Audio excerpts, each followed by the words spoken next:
Today's recipe is a cold season staple, full of flavor, spice and everything nice.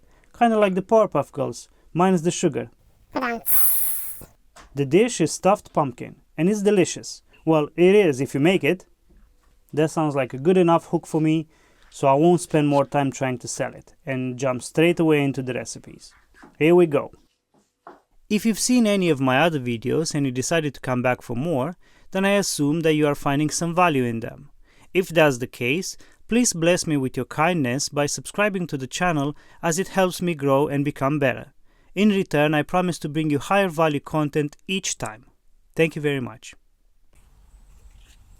Most of the ingredients are household staples. And I say most because I don't think the majority of us have pumpkins laying around the house or the pantry or the fridge all year long. But once autumn comes home, pumpkins, acorn squash and all kind of round veggies come to all market stalls.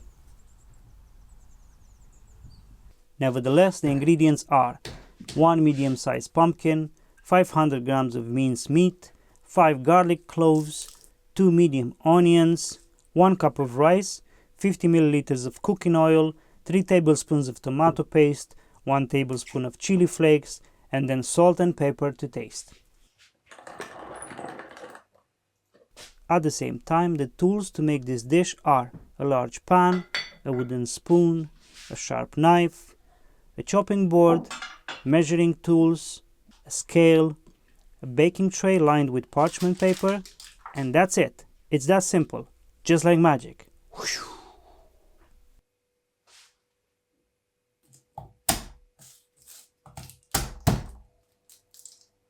Moving into the prep stage, we will start by peeling and crushing the garlic.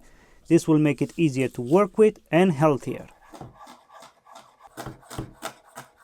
After a minute or two, slice or press the garlic and then leave it on the side for now. Next, peel the onion. Usually, when there's a video that includes fresh onion, there's a segment where the chef explains to the audience how to handle the onion without crying their eyes out, like they're watching Schindler's List or The Pianist. The best advice I can give you from the actual kitchens that I worked in is to use the sharpest knife you have. Most of the times, a dull knife crushes the onion, releasing the cry juice from it into the air and straight into your eyes, whereas a good sharp knife reduces that effect to a minimum. That's all I got. Now let's get back to prepping. So after you peel the onion, dice it as small as you're comfortable to with the sharp knife that you are using. I say that because usually when we get overzealous with this step, that's when the cuts happen, and I don't think it's worth it. Damned if you do, damned if you don't. I know. I just told you to use a sharp knife, and now I'm telling you to be careful with it. Hey, I didn't say it's perfect. Nothing is perfect. Well, maybe beavers or red pandas. Regardless of what your embodiment of perfection is, when you're done with the onion, put it next to the garlic on the side. We're still prepping, so next we will create the filling that we'll eventually stuff the pumpkin with. For this, we will pour some oil into the pan, about 50 milliliters, and turn the heat to high.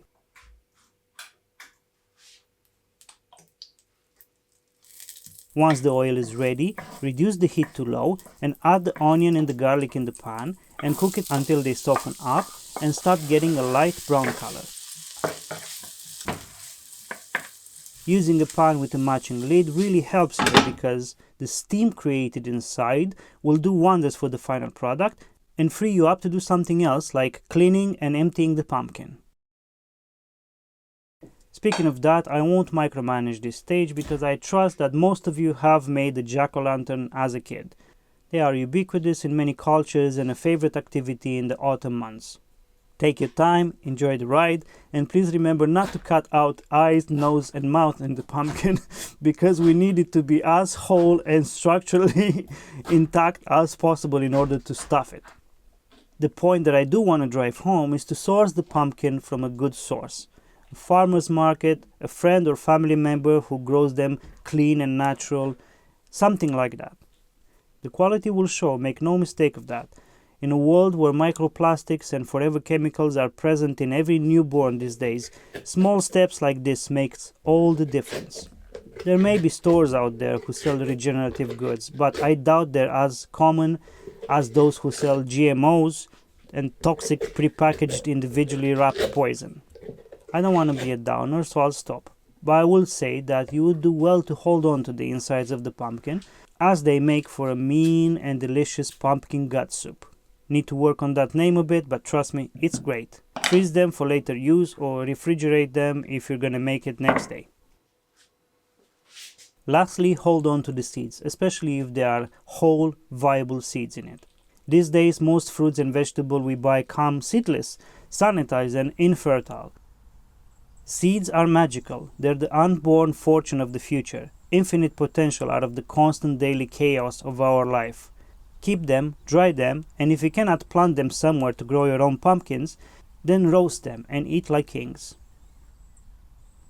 Though, if we think about it for a second, there is such a thing as guerrilla gardening. I did this for 10 years while living in London, and what it means is that you plant all the seeds that you have from your general cooking on public land, i.e. parks, sidewalks, abandoned land, planters, etc., and let nature do her magic, and once the season passes, you go and harvest. Trust me, it's very satisfying, and it's a crop that many of us can do and benefit from. Just an idea. The fortune of the future sits in your hands right now. What will you do with it? Anyway, once you're done, put the cleaned pumpkin on the side and head back to the pan, where you will be welcomed by some really nice smelling caramelized onion and garlic.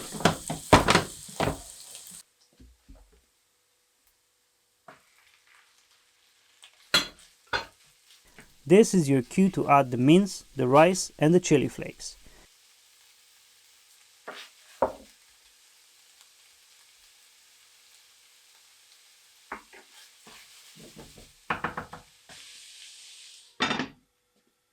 Continue cooking at low temperature until the mince is fully cooked and the rice has absorbed all the moisture released from the meat and the veg.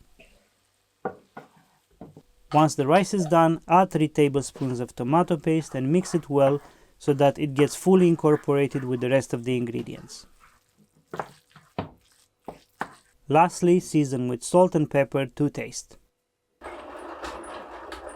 I ended up using 2 teaspoons of salt in total, as most of the ingredients are quite sweet and sour, hence the larger quantity of salt to balance it out. Mix it all together one last time and leave it to rest for 5 to 10 minutes. Now is the right time to preheat your oven at 180 degrees Celsius. With all the ingredients ready and handy, we can stuff the pumpkin. I guess there's not much I can say here apart from take your time and make sure to stuff each corner, nook and cranny of the pumpkin so that you'll get an even cook and a delicious dish. Put the lid on it, and when this is done, place the pumpkin on the parchment wrapped baking tray, wow, that's a mouthful, and into the oven it goes for 1 hour. Time flies when you're cooking, and sooner than you expect, the timer rings and your pumpkin is ready. Though please, make sure the outer walls of the pumpkin are fully cooked. The cooking time I gave you is what works for me at that temperature and with the cooking stove that I have. Maybe yours will need a bit more time, especially if you're not using the same variety of pumpkin as I am.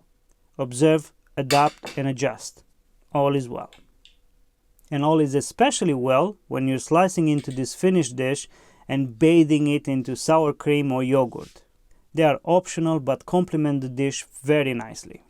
Still, you can use whatever sauce or dressing you prefer, and don't forget to let me know in the comments what that sauce is. With that being said, I hope you found this video useful, enjoyable, and a well use of your precious time. If that's so, please like it and share it with others. I love the fact that I can show you recipes that I grew up with and that bring me so much joy and satisfaction every time I prepare them. Thank you very much for your attention, and I hope to see you in the next episode. Bye bye.